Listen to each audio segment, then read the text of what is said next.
से दुश्मनी नहीं है, आपकी जहां बात है मैं आपके जूते सीधे करूं, मगर खुदा की कसम जो तुम्हारे अमल है मुझे इनसे दुश्मनी है, वो अमल मुझे काबिल कबूल नहीं है। क्या बता रहा था मैं भी? हाँ, काबे का पूर्व इमाम देख लेना अभी। अब तो वहां राइट हो गया ना, ये चीज कानून में वहां शामिल हो गई कि यहाँ सिनेमा घर भी खोले जाए। जिस जमीन पर कुरान नाजिल हुआ था वहां सिनेमा घर, जिस शहर की रब कसम खा रहा, जिस शहर की अल्लाह कुरान में कसम खाए उसमें सिनेमा घर, बियर बार, सिनेमा घर, कसीनो। आपको शायद पता नहीं हो, आपको इतनी पता कि हज करने जा रहे हैं वहां। बेशक तुम हज करने जाते हो, अल्लाह कबूल फरमाए तुम्हारे हज, लेकिन जो वहां गुंडे रह रहे हैं उनके हाल देखो। काबे का पूर्व इमाम एक शराब खाने और बियर बार, जुआ खाने की ओपनिंग अपने हाथ से किया, अपने हाथ से। ताश के पत्ते हाथ में और ऐसे पीस के जब थपियां पीसी जाती है ना, ऐसे पीस के टेबल पे बैठकर उसकी ओपनिंग करके आया साली। फिर कहते हैं तुम वहां जाते हो उनके पीछे नमाज़ें नहीं पढ़ते। क्या करें उनके पीछे नमाज़ें पढ़ के? क्या करें नमाज़ें पढ़ के? भाई हमें नमाज वो पढ़नी है जो कुरान और हदीस ने बताई है, नमाज वो नहीं पढ़नी है जो ये जालिम बताएंगे। समझ में आ रही है? कभी मदीने जाना हो तो अदब बहुत जरूरी है, अदब बहुत जरूरी। और जिस कौम में नबी का अदब आ गया, खुदा की कसम हुकूमत खुद ब खुद आएगी। अदब हो रहा, अदब सहाबा में जब अदब आया, कहां अल्लाह ने उन्हें ना पहुंचाया? बताएं आप मुझे। जब उमर के अंदर अदब कमाल को पहुंचा तो रोम और ईरान के अंपायरों को पसीने आए उमर का नाम सुन के। अदब तो मैं बात पूरी कर लूं, मेरा टाइम भी हो गया, 2 मिनट बाकी। तवज्जो करें आप। हजरत जिब्रील ने भी मेरे नबी को नहीं पढ़ाया ना। अच्छा, अब बात मुझे ये बताओ आप, जो मैंने पहले कही थी कि जब एक हाई स्कूल है तो वो 5वें वाले स्कूल में जो 5 क्लास तक है उसमें क्यों लेगा एडमिशन? नहीं लेगा ना। अच्छा, दूसरी बात और, जिसने क्या एमए कर लिया हो तो वो जिसने 5वां पढ़ के छोड़ दिया उससे क्यों पढ़ेगा? नहीं समझ रहे आप? वो पढ़ा भी क्या सकता है? जिसने एमए कर लिया, एक ने 5वां करके छोड़ दिया तो पढ़ा देगा उसको एमए वाले को? नहीं। तुम कहते हो नबी ने पढ़ा नहीं, तो ये तो बताओ जालिमो, नबी पढ़ते किससे? दुनिया का इल्म जहां खत्म होता है वहां से मेरे नबी का इल्म शुरू होता है। पढ़ते किससे ये तो बताओ। इतना काबिल तो लेकर आओ जो नबी को पढ़ाता। अरे बात समझ में आ रही है कि नहीं आ रही है भाई? तो तुम कहोगे नबी कितने काबिल, तो कोई ये भी पूछ सकता है, तो ये तो बताओ नबी थे कितने काबिल, तभी तो लाएंगे उनके मुकाबले में। तो हम कहेंगे पढ़ो कुरान। कुरान कह रहा वअल्लमका मा लम तकुन तालम, ए नबी जो तुम्हें नहीं आता था हमने वो भी सिखा दिया। जो नहीं आता था वो भी अल्लाह ने, जब जो नहीं आता था वो भी सिखा दिया, तो अब रह गया सब आ गया। हजरत आदम को खाली 7.5 लाख जबानों का इल्म था, खाली हजरत आदम को। ऐसे ही 1,24,000 कमोवेश अंबिया है, किसी को 1 लाख जबानों का इल्म, किसी को 50,000 का, किसी को 2 लाख का, किसी को 5 लाख का, किसी को 7 लाख का, किसी को 7.5 लाख का। तो टोटल अंबिया की कितने उलूम हो गए? वो जितना इल्म सारे अंबिया को था वो तन्हा मोहम्मदुर रसूलुल्लाह को है। सुभान अल्लाह, सुभान अल्लाह। इतने इल्म पे भी बात खत्म नहीं की अल्लाह ने। ये तो सब हो गया, फिर भी रह गया कुछ, तो कहा वअल्लमका मा लम तकुन तालम, अब जो रह गया था वो भी सिखा दिया। तो उठा पजामा पढ़वाओगे किससे? तो बताओ पढ़वाओगे किससे? कोई अच्छा, फिर ऐसी कोई यूनिवर्सिटी या ऐसा मदरसा बनाओ, बताओ। एक ने तो लिखा है, क्या लिखा मालूम है, कि मैंने ख्वाब में देखा नबी फरमा रहे हैं मैंने उर्दू जबान दारुल उलूम देवबंद से सीखी है। माशाअल्लाह, कहां से आई इतनी अच्छी, आप तो अरबी हैं। तो कहा मैंने दारुल उलूम देवबंद से सीखी। इन जालिमों से पूछे देवबंद दारुल उलूम अब बना है और नबी 1500 साल पहले तशरीफ ले आए। यार बताओ, खुदा जब दीन लेता है तो अक्लें छीन लेता है। अरे कम से कम मिलती जुलती बात करते तो कुछ लोगों को बेवकूफ भी बना लेते, लेकिन ये तो कुछ समझ में ही नहीं आता। बताओ मेरे भाइयों, कौन पढ़ाएगा मेरे नबी को? किसके अंदर इतना इल्म है? और कौन सा मदरसा है, कौन सी यूनिवर्सिटी है जहां मेरे नबी पढ़ेंगे? अल्लाह ने फरमाया अर्रहमानु अल्लमल कुरान, रहमान ने अपने हबीब को कुरान सिखा दिया। क्या कर दिया? कुरान। जोर से बोलो यार, किसने सिखा दिया? सिखाने वाला कौन? सीखने वाले कौन? नबी। पढ़ाने वाला कौन? अल्लाह। पढ़ने वाले कौन? नबी। अच्छा एक बात बताओ, पढ़ाने वाला जितना काबिल हो, शागिर्द तो नहीं काबिल होता। नहीं समझ में आई बात? पढ़ाने वाला जितना काबिल, शागिर्द उतना ही काबिल। तो सबसे बड़ा अगर कोई आलिम है तो वो अल्लाह है। तो नबी को अल्लाह ने पढ़ाया तो नबी से ज्यादा पढ़ा हुआ कोई हो ही नहीं सकता। नारे तकबीर, नारे रिसालत, फैजाने सरकारे मदीना, फैजाने गौसे आजम, नारे तकबीर, नारे रिसालत। बहुत अच्छा, 3 साल हो गए, सुना आज तक मेरी ज़बान से ये तकरीर तुमने कभी सुने? मैं जो कहता हूँ बड़े वसूख और उसके साथ, 3 साल हो गए मेरे साथ रहते हुए, अगर आपने सुना हो सुने। नबी के इल्म की बात करते हैं, मेरे नबी के इल्म की बात करते हैं। पढ़ाने वाला जितना काबिल, शागिर्द उतना ही। अरे बात है कि नहीं है? आप किसी से कहो जिसने 5वां पढ़ लिया हो, आप इससे कोई IPS वाले IAS वाले को पढ़ाओ, कहां से पढ़ाएगा? एक चीज, पढ़ने वाला शागिर्द जितना ज़हीन, उतने ही उसकी काबिलियत में 4 चांद लगेंगे। अगर ज़हीन नहीं होगा तो पढ़ाने वाला पढ़ा देगा तो ये कुछ पढ़ लेगा, कुछ ले पाएगा, कुछ रह जाएगा। ज़हीन नहीं है। अरे भाई उस्ताद ने 100 बातें बताई तो 90 रह गई, 10 ही ले पाए। ज़हीन नहीं है तो पूरी कायनात में मुस्तफा से ज्यादा कोई ज़हीन नहीं। जितना अल्लाह ने पढ़ाया ये इतने ज़हीन है, 100 के 100% मुकम्मल याद भी कर लिया तो फिर नबी से ज्यादा इल्म किसको हो सकता है? पढ़ाने वाला काबिल हो और पढ़ने वाला ज़हीन हो तो अल्लाह से ज्यादा कोई काबिल नहीं, उससे बड़ा कोई आलिम नहीं, मुस्तफा से ज्यादा कोई ज़हीन नहीं। कब बोलेंगे इधर वाले, कब बोलेंगे? मुस्तफा से ज्यादा कोई। अगर नबी सोए तो उसका दिल जागता रहता है। 2 बातें और तीसरी और बतला दूं, जिस किताब को पढ़ाया जाए वो किताब भी इल्म वाली है, वरना कायदा बगदादी पढ़ा के कोई मुफ्ती पढ़ के मुफ्ती नहीं हो सकता है? अरे भाई मुफ्ती पढ़ा रहा मगर पढ़ा कायदे बगदादी रहा है तो मुफ्ती थोड़ी बनेगा। आपको मैंने मुफ्ती नहीं, किताब भी इल्म वाली हो, किताब भी। जोर से बोलो। अल्लाह फरमाता है वला रत्बि वला याबिसिन इल्ला फी किताबिन मुबीन। अल्लाह फरमाता है हमने खुश्की और तरी की कोई ऐसी चीज छोड़ी नहीं जो कुरान में बयान करना दी हो।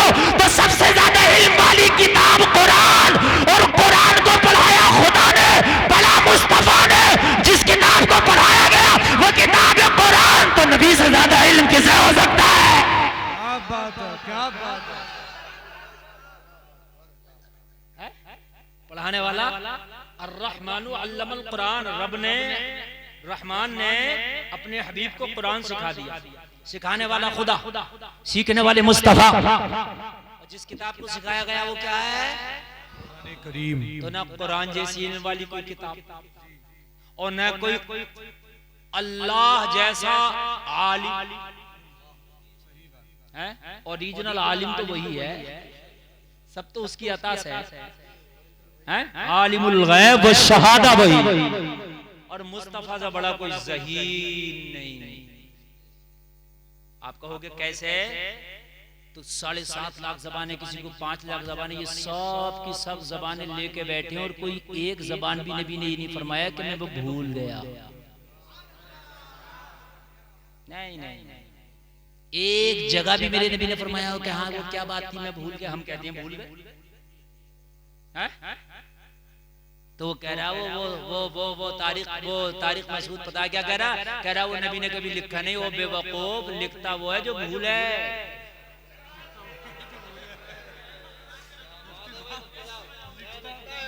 मेरी डायरी है, मेरी डायरी में लिखा है कि 19 तारीख को मैं यहाँ बोलूंगा ढकिया डिलारी, 20 तारीख को हरिद्वार में, है ना, और 21 तारीख को सैफनी रामपुर, 22 तारीख को मध्य प्रदेश, 23 तारीख को एटा, 24 तारीख को मुजफ्फरपुर बिहार, 25 तारीख को लखीमपुर। तो भाई लिखता वो है जो भूले, मैं ना लिखूंगा भूल जाऊंगा। नबी जब भूले नहीं तो लिखे क्यों? बहुत अच्छा। जब नबी भूले ही नहीं, और या फिर साबित करके नबी फला चीज को भूल गए, या साबित कर, वो भूलते ही नहीं तो लिखे क्यों? क्यों भाई कलम खराब करे और क्यों डायरी खराब की जाए भाई? इन्नल मुबज्जिरीना कानू इख्वान शयातीन के तहत जब जरूरत ही नहीं है तो फिर क्यों हम जो है खर्च करें? जरूरत के मुताबिक खर्च करोगे तो ठीक है, जरूरत से ज्यादा अगर कोई भी चीज खर्च करोगे तो शैतान के भाई हो। जब नबी भूलने मेमोरी ऐसी है, मेरे अल्लाह ने नबी को मेमोरी ऐसी दी जो भूलने से पाक है। क्यों लिखे? कुरान सहाबा ने लिखा तो ठीक है, उन्हें जरूरत थी उन्होंने लिखा। मेरे नबी ने कहा लिखो लिखो भाई, जरूरत है तुम्हें, लिखा। और जैसी जैसी जरूरत पड़ी कुरान कई तरह से लिखा गया। मेरे नबी के सामने किसी ने पत्थर पे, किसी ने खाल पे, किसी ने पत्ते पे लिख दिया। एक जगह करो तो एक जगह हजरत उस्मान गनी के जमाने में, जैसी जरूरत पड़ी। नबी के जमाने में इकट्ठा नहीं था, हजरत उस्मान गनी के जमाने में इकट्ठा हुआ। लेकिन न जबर वाला था, ना पेश वाला था, ना जज़म वाला था, ना तशदीद वाला था, खाली लिखा हुआ था। तो जरूरत नहीं थी उस वक्त जज़म की, जेर की, जबर की, पेश की। जब जरूरत आई तो जिसको जरूरत पड़ी, जिसकी अटकी, उसने लिखा। हज्जाज इब्ने यूसुफ ने कहा भाई अब एक काम करो, इस पे जेर जबर लगाया जाए। सुभान अल्लाह, सुभान अल्लाह। अब नहीं पढ़ पाएंगे लोग, हमारी अटक रही है ना गाड़ी, हम नहीं पढ़ पाएंगे। ठीक, अब आगे बढ़ो, आगे बढ़ो। अब जब आप आगे बढ़ोगे तो अब क्या हुआ? अब हवालों की जरूरत पड़ी, तो फिर आयत नंबर 1, 2, 3, ये सहाबा के जमाने में नहीं है। ये जो नंबर हमने डाले हैं, ये बड़ी अच्छी गुफ्तगू चल रही है। हम कहते हैं ना सूरह आले इमरान आयत नंबर फला, ये हमने डाले हैं नंबर, ये नाजिल नहीं हुई है। ये नंबर नाजिल नहीं हुए हैं कुरान में ना, सूरतें नाजिल हुई, सूरतों से पारे बने, समझ रहे हैं आप? और फिर उसमें हमने नंबर डाले। और जरूरत पड़ी तो हाशिए पे लिख दिया गया, कहीं लिखा मुआनका इंदल मुताखिरीन या इंदल मुतकद्दिमीन, लिखा है। मतलब ये 3-3 नुक्ते होते हैं लगे हुए, जैसे कहाँ है? ज़ालिकल किताबु ला रैब फीह, ला रईब पे भी 3 नुक्ते लगे हुए हैं, आयत टैब और फी पे भी 3 नुक्ते देख लेना। इसको बोलते हैं मुआनका। ये क्या है? ये है इन दोनों में से एक पे रुकना। अगर दोनों पे रुक गए जब भी माना समझ में नहीं आएगा, और अगर एक पे रुक, अगर दोनों पे नहीं रुके तब भी माना समझ में नहीं आएगा। दोनों में से एक पे रुकना, तो उसमें लिखा है इंदल मुतकद्दिमीन, यानी पहले पे रुकना तो मुतकद्दिमीन, और अगर बाद वाले पे रुकना तो मुताखिरीन। इतनी बात समझ में आ रही है कि नहीं आ रही है? आ रही है तो अच्छी बात है। जैसे मैं ये कहूं उठो मत बैठो, क्या मतलब समझ में आया बताओ? नहीं, सब उठो मत बैठो, आप करें बैठे रहो। उठो मत बैठो, मैं कह रहा हूं उठो मत बैठो, मेरा मतलब तो ये था। भाई दोनों मतलब लिए जा सकते हैं ना इससे। मैंने कहा उठो मत बैठो, बगैर सांस तोड़े कह दिया मैंने उठो मत बैठो, तो दोनों है। अरे दोनों है कि नहीं है? उठो मत बैठो, कोई भी एक तर्जुमा नहीं निकाल सकता इसका, दोनों है। तुम कहोगे कि बैठे रहो तो मैं कहूंगा ना मैं तो ये कह रहा हूं उठो मत बैठो। तुम कहोगे हजरत खड़े होने कह रहा हूं तो मैं कहूंगा ना मैं कह रहा हूं उठो मत बैठो। बात है कि नहीं? तो इसलिए कुरान को समझ के पढ़ो। ऐसे नहीं होता कि हमने तीजे में 5 कुरान पढ़ दिए, पढ़ा एक भी नहीं। कुरान भी ऐसा पढ़ा जा रहा है, ऐसा पढ़ा जा रहा है जैसे क्रेटा में 6 गेर आ रहे हैं ना। नहीं, हंसने की बात नहीं, समझने की है। तीजे में कुरान पढ़ लिया, पौन पारा पढ़ लिया, इधर पंजाब शुरू हो गई, तो इसने डाला छठा वाला गेर कि अब जो शुरू हो गया अरे भाई ये क्या तरीका है यार? अगर पौन पारा पढ़ लिया यहीं बंद करके रख दे, कोई जरूरी नहीं पूरा पारा पढ़ा जाए, जितना पढ़ लिया इतने का सवाब मिल जाएगा। ये बिगाड़ेगा, इसका आजाद जरूर मिलेगा। होता कि नहीं होता कि पूरा करो जल्दी से। एक तो हो जाए, जरूरी नहीं है एक हो जाए, 15 पारे हो जाए, 10 हो जाए, समझ रहे हैं आप? हाँ, तो ये जो मानना का है ना, इसमें एक पर रुकना। अब जब हम रुक जाएंगे हम कहेंगे उठो मत बैठो, बात समझ में आ गई? हजरत ये कह रहे हैं उठ जाओ, हैं? और हमने अगर हम जो है बाद वाले पहले वाले पे हम जो है नहीं रुके तो हमने कहा उठो मत सांस तोड़ दो, बैठो तो पता चला उठने मना करना। तो सांस तोड़ना इसलिए क्या है? जरूरी है। क्या है? सांस तोड़ना जरूरी है। तो कुरान शरीफ का भी मामला ये है मेरे भाइयों, ऐसा नहीं है कि जैसा चाहो पढ़ दो, जैसा चाहो पढ़ के निकल जाओ। कुरान शरीफ को भी जो है समझने की कोशिश करो, सही तरीके से पढ़ो, तो इंशाअल्लाह पढ़ने का सवाब भी मिलेगा और फिर पढ़ने में मजा भी आएगा। क्या आएगा? तो ये जो नुक्ते हैं, ये जो मैंने बताया, ये पहले नहीं थे, उन्हें पहले पता था, सब कुछ उन्हें मालूम था, वो इतने काबिल थे, सहाबा थे, उन्हें पता था कहाँ वक्त करना कहाँ नहीं करना।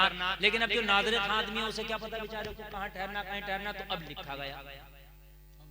लिखा गया मुआनका करके 3 नुक्ते लगा, ये नाज़िल नहीं हुए, लिखे गए। ठीक है, नबी को भी पता था कैसे पढ़े जाएंगे, सहाबा को भी पता था कैसे पढ़े जाएंगे।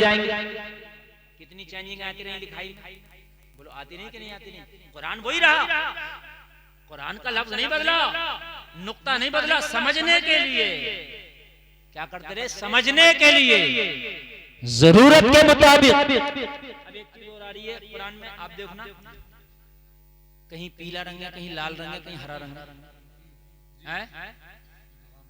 हाँ, जहां इख्फा करना वहां हरा लगा दिया, जहां इजहार करना वहां लाल लगा दिया। रेड कलर के यहाँ बिल्कुल भी आपको रुकना नहीं है, लगा दिया नहीं। क्या ये नाजिल हुए रंग? नहीं नाजिल हुए, आसान कर दिया। कुरान वही है, कुरान वही है, कुरान नहीं बदला। तो मेरे भाई आप मुझे बताएं मुस्तफा को कौन पढ़ाता? तुम्हें अभी सही से कुरान पढ़ना तो आता नहीं है, मुस्तफा को पढ़ाने की बात करते हो। क्या बात है, क्या नुक्ता है? तुमने वो कुरान पढ़ा जिस पे मुआनका लिखा हुआ, जिस पे लिखा हुआ ये तोई की आयत है, जिस पे लिखा हुआ ये वक्फ लाजिम है, वो तो तुमने कुरान पढ़ा है। जबर जेर वाला तो कुरान पढ़े हो, तो नबी को पढ़ाने की बात करते हो। अरे बात है कि नहीं है? मदरसे में बच्चे जो पढ़ ले उसमें जेर जबर लगा हुआ है कि नहीं लगा हुआ? वो तो कुरान पढ़े हो और नबी को पढ़ाने की बात करते हो यार। अजीब मसला है मेरे भाई।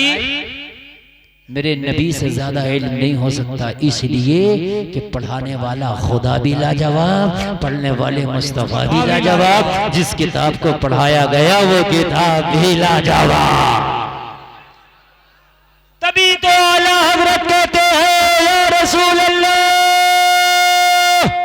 सारे ऊंचों में ऊंचा समझिए जिसे, है उस ऊंचे से ऊंचा हमारा। थक गए आप लोग। अच्छा ये बताओ, वो इनाम में देने वाली पार्टी कहाँ गई? गायब ऐसी हुई कि दिखी नहीं यार। नहीं मतलब इतनी भी समझदारी क्या है यार? मतलब दिखी नहीं है कि किधर जो है, मतलब उसका चालान हो गया भाई। तकरीर में गुम हो गए, तकरीर में गुम हो गए, तकरीर में। नहीं मैं असल में मसला ये है, समझ में नहीं चल रहा मसला, सेटिंग से चल रहा था मसला। क्या था मसला? ये दबादब थपिए की थपिए भाई। नहीं, इमामों को नवाजना चाहिए, मुझे बड़ी खुशी हुई, मुझे यकीनन बहुत खुशी हुई, मुझे बहुत खुशी हुई। इमामों को नवाजना चाहिए और नवाजा, इसलिए कि इमाम तुम्हारी 24 घंटे खिदमत करता, तुम्हें तो आज मौका मिला। ये बहुत अच्छी बात है। अल्लाह आपको सलामत रखे, ऐसे ही अपने इमामों को नवाजते रहे। हम समझ रहे हैं आप? ये खुश रहेंगे तो इंशाअल्लाह आपके कारोबार में अल्लाह बरकतें ज्यादा फरमाएगा। ठीक है भाइयों, बड़ी अच्छी गुफ्तगू हुई है, अल्लाह में इस पर अमल की। ने अब कोई फरमाइश नहीं, देखो हमने अब भी ना हमने टाइम बहुत ज्यादा बोल दिया आपकी। नहीं अब आपकी हमने मोहब्बत हो। अब हमारी 17 तारीख में आपको तकरीर सुनना है, और जो इंशाअल्लाह हम आएंगे और आप सब लोग को लाना है। नहीं बहुत हो गया अब्दुल भाई।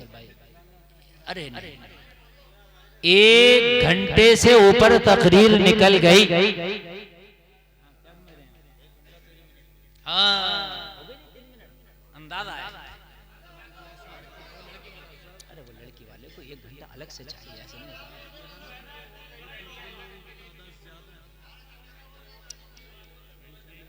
भाइयों देखो, तकरीर अल्हम्दुलिल्लाह ऐसी होती है, हम 2 घंटे बोलते, 2 घंटे तो हमें अभी स्टेज पे हो ही गए। 1 घंटा तकरीर से पहले, 1 घंटा तकरीर में, 2 तारीखें हो गई यार, और क्या लोग मेरी जान लोगे।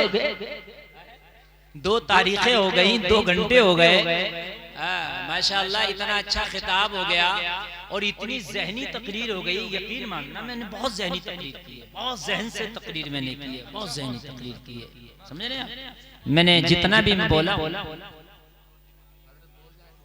अरे काश इतना आप पहले बोलते कि हजरत बोल जाइए, सब बाद में कराओ काम, पहले हजरत को बुलवाओ। उस वक्त सब कोई नहीं बोल रहे थे, सब खामोश थे।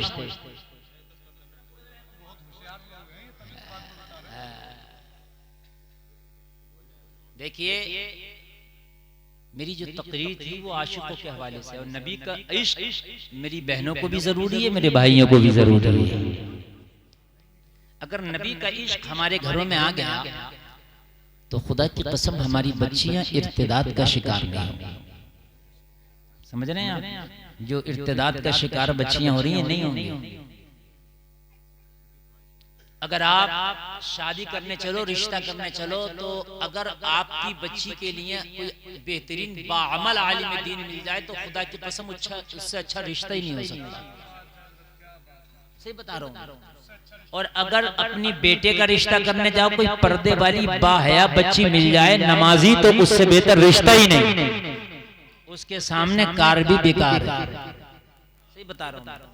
इसलिए कि अगर नेक दीनदार बच्ची आ गई तो तेरी 3 नस्लें को संभाल देगी। एक तो जब तेरे घर में आएगी तो दीनदार बहू कहलाएगी, फिर दीनदार बीवी कहलाएगी, और माँ बनेगी तो दीनदार माँ कहलाएगी। बोलो भाई कहलाएगी।